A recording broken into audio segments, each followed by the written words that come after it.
Name an influential Czech. Did you say a lady's name? There are plenty of great Czech men to choose from, but today I thought it was a good day to pique your interest about some exceptional Czech women. So next time someone asks you to name some people who made Czechia what it is today, you can give these ladies a little well-deserved notoriety.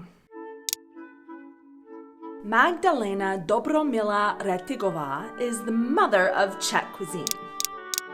She was kind of like the Julia Child of her day, but instead of teaching her countrywomen foreign recipes, her bestseller Domácí kuchařka actually created like a canon of Czech recipes that formed the basis of Czech cuisine today. Sure, there had been cookbooks before, but hers was simple and clear and used ingredients that were easy for the people to actually find and afford. And most importantly, it was written in Czech, so they could actually read it. She didn't even learn to speak Czech until she was 18.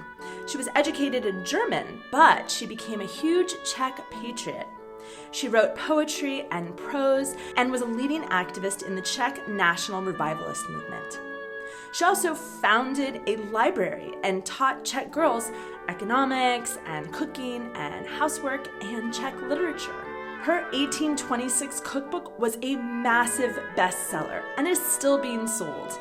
If you're interested in a recipe like veal brains and gelatin, you can pick up your own copy today. Around the time that Retigová was taking the culinary world by storm, another woman was born who had idealized Czech rural life and Czech love of nature. Under the Austro-Hungarian rule, the Czech lands had been Germanized, and Božena Němcová was one of the patriots who wanted to revive the Czech language and emphasize Czech history and culture, especially among the educated and more powerful classes who weren't even speaking in Czech. Němcová was educated in German and only perfected her Czech spelling as an adult, which is very encouraging to me, though stinking charky. She wrote novels and fairy tales, and her seminal work, Babička, is still being read by Czech students today. So important was her contribution to the Czech national character that they put her on the 500-crown bill.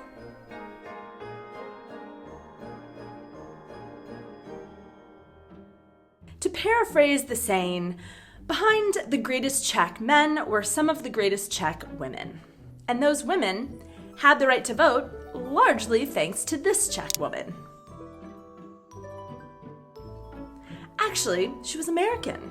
Tell me more. Charlotte Garrigue married the father of the Czechoslovak nation, Tomáš Garrigue Masaryk, and left her native New York for Prague.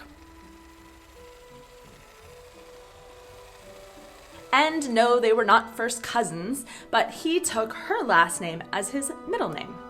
Classic feminist move. In Prague, Charlotte became politically active and steeped in Czech culture and nationalism.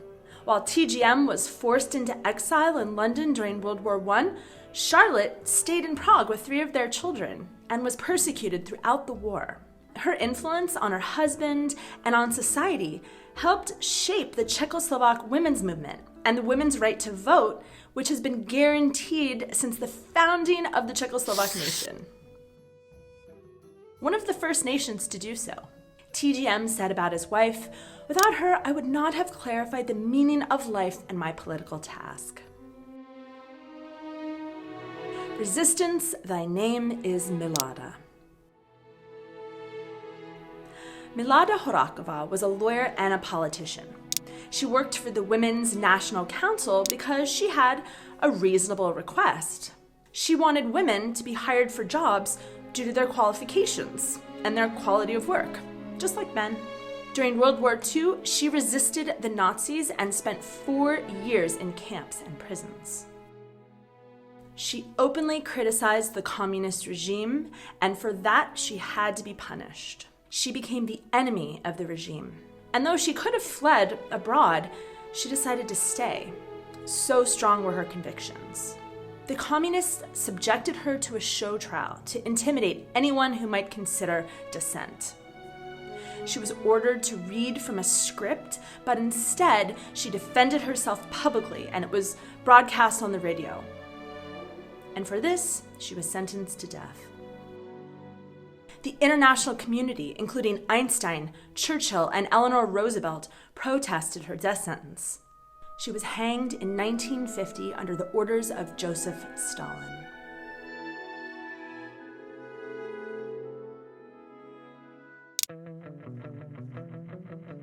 Just a few decades later, another great Czech man would meet his great Czech lady in the popular Prague writers' hangout Café Slavia, which is a lovely restaurant. You should have a meal there if you're in town. As Václav Havel's confidant and then wife, Olga Havlova was the attentive first reader of his letters, essays, and plays. And even though she was originally from gritty Žižkov, she managed to fit right in with the intellectuals in his lofty circle, often bringing them down to earth. She too was a dissident of the communist regime and a signatory of Charter 77. During Václav Havel's time in jail, she took over his work on the Samizdat edition of Expedition, and because of that, she was accused of subverting the state.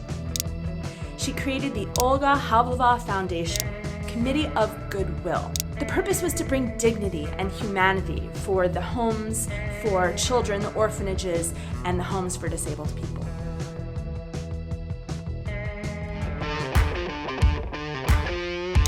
Věra Menchikova was the first women's world chess champion and the longest reigning women's champion in history.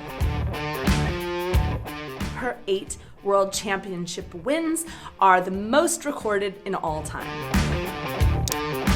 Dana Zatopkova won the gold medal for javelin at the 1952 Olympics, only an hour after her husband, Emil Zatopek, won gold for the 5K. She also set a world record when she was 35, making her the oldest woman to do so in an outdoor athletics event. Martina Navratilova is one of tennis's greatest champions, holding the open-era record for career titles with 167 and has 59 total Grand Slam titles. When she was only 18, she was playing in the United States and she defected from communist Czechoslovakia to become a US citizen. She's also an outspoken activist in her adopted country of the United States. Esther Ledecka won gold medals in the Super G in alpine skiing and in the parallel giant slalom in snowboarding, becoming the first person to not only compete in the Winter Olympics using 2 different types of equipment, but to win 2 gold medals and do so at the same Winter Olympics. She finished the skiing event 0.01 seconds before the defending gold medalist, even though before the event, Ledecka had been ranked a lowly 49th place.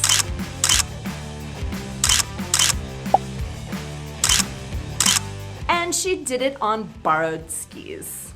That takes some style. These are just some of the Czech ladies who have contributed great things to their country. Just a few to scratch the surface and encourage you to look more deeply into their achievements. Was there a Czech woman that I missed that you think the world should know about? Tell us about her in the comments below. Uvidíme se příště. Ahoj.